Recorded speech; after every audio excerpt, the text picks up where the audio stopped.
উত্তর পশ্চিম বঙ্গোপসাগর তৎসংলগ্ন এলাকায় যে লঘুচাপটি সৃষ্টি হয়েছে, সেই লঘুচাপের প্রভাবে কিন্তু বাংলাদেশের উপকূলীয় অঞ্চল, বাংলাদেশের সর্বদক্ষিণের জেলা পটুয়াখালীর কুয়াকাটা সমুদ্র সৈকত সহ আশপাশের যে সমস্ত উপকূলীয় এলাকা রয়েছে, সেই উপকূলীয় এলাকাগুলোতে কিন্তু গত 3 দিন পর্যন্ত প্রথমে গুড়ি গুড়ি বৃষ্টি বাতাস এবং পরে কিন্তু গতকাল থেকে টানা ভারী বর্ষণ শুরু হয়েছে।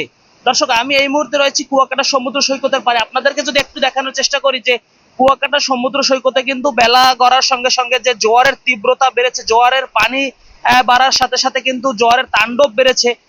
আমরা কুয়াকাটা জিরো পয়েন্টের যে সর্দার মার্কেটটি রয়েছে, সেই সর্দার মার্কেটের পাশ থেকে আপনাদের সঙ্গে যুক্ত হয়েছি।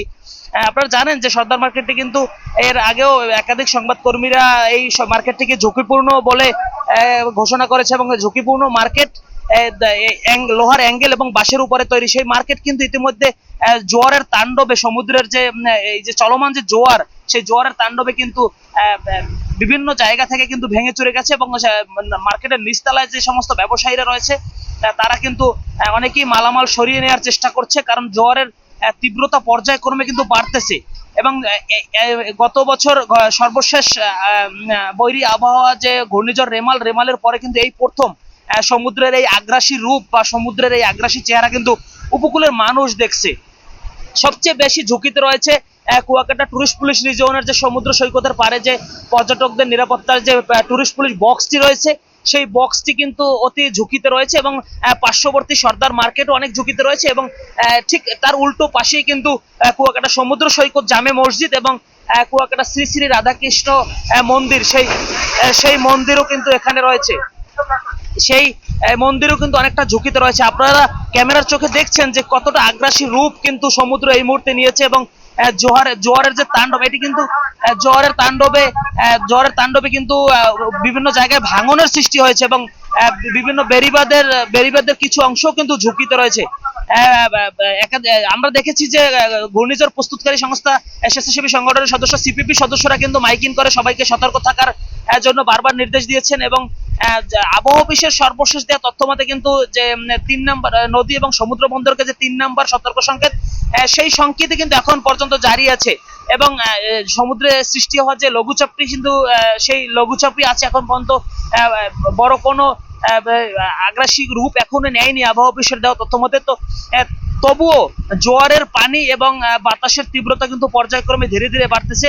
এবং আপনাদেরকে আরো একটি বিষয় জানিয়ে রাখি, ঈদ আগ মুহূর্তে কিন্তু কুয়াকাটায় তেমন বেশি পর্যটক নেই, তবু যে সমস্ত পর্যটক কুয়াকাটায় রয়েছে এদের মধ্যে অধিকাংশ পর্যটকরাই কিন্তু হোটেল বন্দী আছে। তারা কিন্তু বৃষ্টি এবং এই বৈরী আবহাওয়ার কারণে যারা পরিবার সহ এসেছে তারা কিন্তু হোটেলের বাইরে যেতে পারছে না, কারণ কুয়াকাটার দর্শনীয় স্থানগুলোতে যেতে হলে কিন্তু যে সমস্ত রাস্তাগুলো ব্যবহার করা হয়, সৈকতের বীজ ব্যবহার করা হয়, সেই জায়গায় কিন্তু নামার কোনো সুযোগ নেই। এবং আরো একটি বিষয় আপনাদেরকে বলে রাখি যে 58 দিনের যে সমুদ্র এবং নদীতে যে মাছ ধরার যে সরকারি নিষেধাজ্ঞা রয়েছে, সেই নিষেধাজ্ঞা কিন্তু চলমান রয়েছে, যার জন্য মৎস্য অধিদপ্তর এবং স্থানীয় যে জেলে পেশার মানুষ অথবা জেলে ব্যবসায়ী, মৎস্য ব্যবসায়ীরা কিন্তু আমাদেরকে জানিয়েছে যে এই মুহূর্তে সমুদ্রে তাদের কোনো ট্রলার, মাছ ধরার ট্রলার অথবা ছোট নৌকা নেই, যার জন্য বড় ধরনের সমুদ্র কেন্দ্রিক যে দুর্ঘটনাগুলো আসলে আবহাওয়া খারাপ হলে বা ঘূর্ণিঝড় সৃষ্টি হলে আমরা সচরাচর দেখে থাকি যে সমুদ্রে একাধিক ট্রলার ডুবির ঘটনা ঘটে, জেলে নিখোঁজের ঘটনা ঘটে। তো সেই জায়গাটি থেকে কিন্তু তারা আমাদেরকে নিশ্চিত করেছে যে আমাদের সমুদ্রে এই মুহূর্তে কোনো ট্রলার বা মাছ ধরার নৌকা নেই।